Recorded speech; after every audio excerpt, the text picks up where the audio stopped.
चलिए दीदी, आप लोग के बीच में एक शिव चर्चा कहानी कह जात है। कहानी के पूरा ध्यान से सुनल जाई। काहे से कि जब तक ध्यान से इंसान सुनाला नहीं तब तक कोनो ज्ञान ना मिलाला, और कहानी आधे अधूरे में ना छोड़ल जाला। उसी गुरु के बहुत पाप मिलाला। कहते कहानी के पूरा सुनल जाई। अगर कहानी पसंद आई तो हमरे कमेंट में हर हर महादेव लिखल जाई, अपना अपन प्यार दुलार दिहल जाई। अपने छोटी बड़ी बहन के जो भी आप सबके लगी तो अपन प्यार दुलार हर हर महादेव लिख के दिहल जाई। तो चलिए कहानी कहा जाता है। एक बहुत गरीब महिला रहनी, मेहरारू रहनी है, जे महादेव के बड़ी भक्त रहनी है।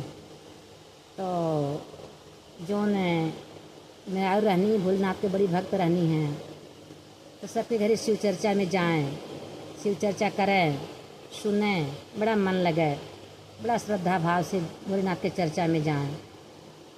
नाते एक दिन सोचनी कि अपने घरे हम शिव चर्चा करवाए ले, और सबके घरे शिव चर्चा में जावे करीला, कब वो अपने घरे शिव चर्चा ना करवोली। ये सोच के एक दिन कहनी कि चलिए अपने घरे शिव चर्चा हम आज करवा ले। तो सब गुरु बहिना के बुलाए दहनी कि हे गुरु बहिना, बिहान हमारे घरे शिव चर्चा हुई, सब जनी आ जाया। तो देखी जे भोलेनाथ के भक्त होला, शिव चर्चा कहाला और शिव चर्चा सुनाला, तो भक्ति में बड़ी शक्ति बा। जे सुनाला ओकर मन वहीं में लगल रहला, कहाँ चर्चा हो, कहाँ हम जाई सुने। तो सारी गुरु बहिना लोग आए गईनी, लेकिन जो करवावत रहनी जी अपने घरे शिव चर्चा, वो बड़ी गरीब रहनी। उनके एगो चद्दर ना रहल है कि भोलेनाथ के आसन लगाए के और उनकर मंच सजाए दें। यह नाते घर द्वार तो लीप रहनी, फुल तैयारी करते, लेकिन चद्दर बिना बड़ा परेशान रहनी है। एगो चद्दर रहा तो हम भोलेनाथ के अपने आसन लगा दी, मंच बना दी, सब गुरु बहिना आती हमारे घरे शिव चर्चा हो जात। तो सोचनी कि चली बगलिया वाले घरा से मांग ली। बगलिया उनका जेठान के घर रहल है। तो जब गईनी मांगे अपने जेठान से, कहानी ये दीदी एगो चद्दर दे दा, आज हम शिव चर्चा करवाई।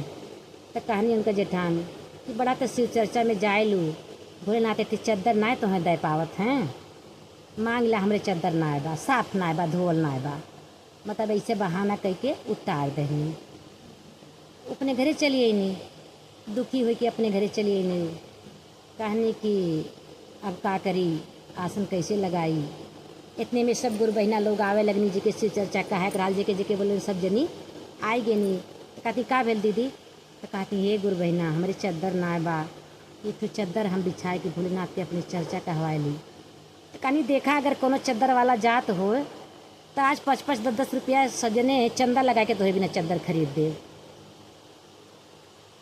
तब तक भोलेनाथ देखने ये सब बहुत परेशान है, ये हमारे शिष्या है, एक एगो चद्दर ना बा, चद्दर के बिना परेशान बा। देखिए चद्दर देव जरूरी है न। भोलेनाथ ठेला पे 100-150 चद्दर लाद के रिक्शा चलावत लेके आ गई न। कहल जाला सच्चे दिल से जे भोलेनाथ के चाहला पर हर मनोकामना भोलेनाथ पूरा करे न। चद्दर लेके आ गए न वही गली में, ले ला चद्दर, आवाज़ लगो न भोलेनाथ। अब कुल गुल बहिना घूम के देखे लगनी, हो देखा चद्दर वाला आ गया, हो देखा चद्दर वाला आ गया, ए भैया यहाँ आवा चद्दर वाले। सब गुरु बहिना बोलौनी, कहानी कितने के देते चद्दरवा। बोलना कहने रे पहले पसंद तो कैला, जो निक लगी ओकर दाम बता दे। तब सब गुरु बहिना मिल के एक चद्दर पसंद कैनी। कहानी कितने के है। भोलेनाथ कहना अच्छा ठीक बा, तुझ ले ला अपन शिव चर्चवा करा। अब हम गौआ में से आवत है तो दमवा ले ले, 100 रुपया है। तो कहानी सजनी ठीक है, जा जा बाबा बेच के आया तो यही हम सब शिव चर्चा करते ही आके ले लिहा। भोलेनाथ कहना ठीक है, जा तो सब शिव चर्चा करा, अब हम आई के चद्दर के पैसा ले ले। लेकिन पतन का थोड़े देर में सोचना भोलेनाथ जब उस चर्चा में लग गई नी, लाए के ठेला वहीं खड़ा कर देना उन्हें एक दुआरे पे चद्दर कर।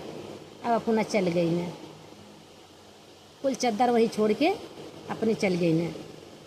अब इसे शिव चर्चा कैनी, जब शिव चर्चा कह के उठत ही तो देखत ही कि कुल चद्दर का गठरी पूरा वहीं ठेला खड़ा बा, और चद्दर वाला गायब बा। चद्दर वाला अबे नहीं के पैसा लेवे अपन।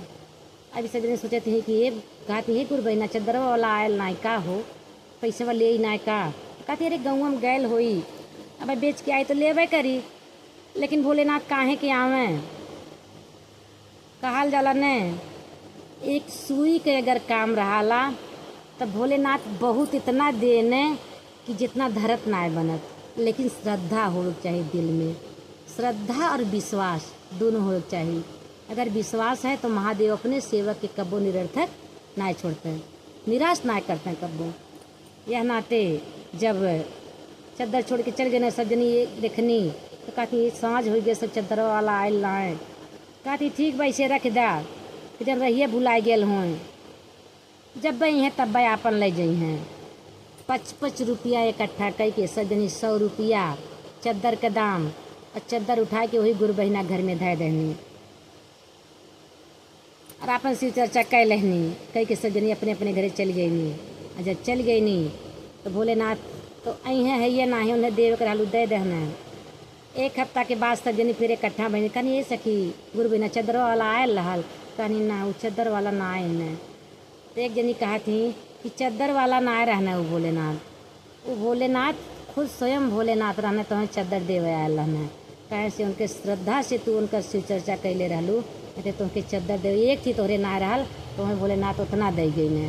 गुरु बहिना कहानी हे गुरु बहिना जितना जनी सब जनी चंदा मिलौले हो हमारे चद्दर में, सब जनी एक एक चद्दर ले ला।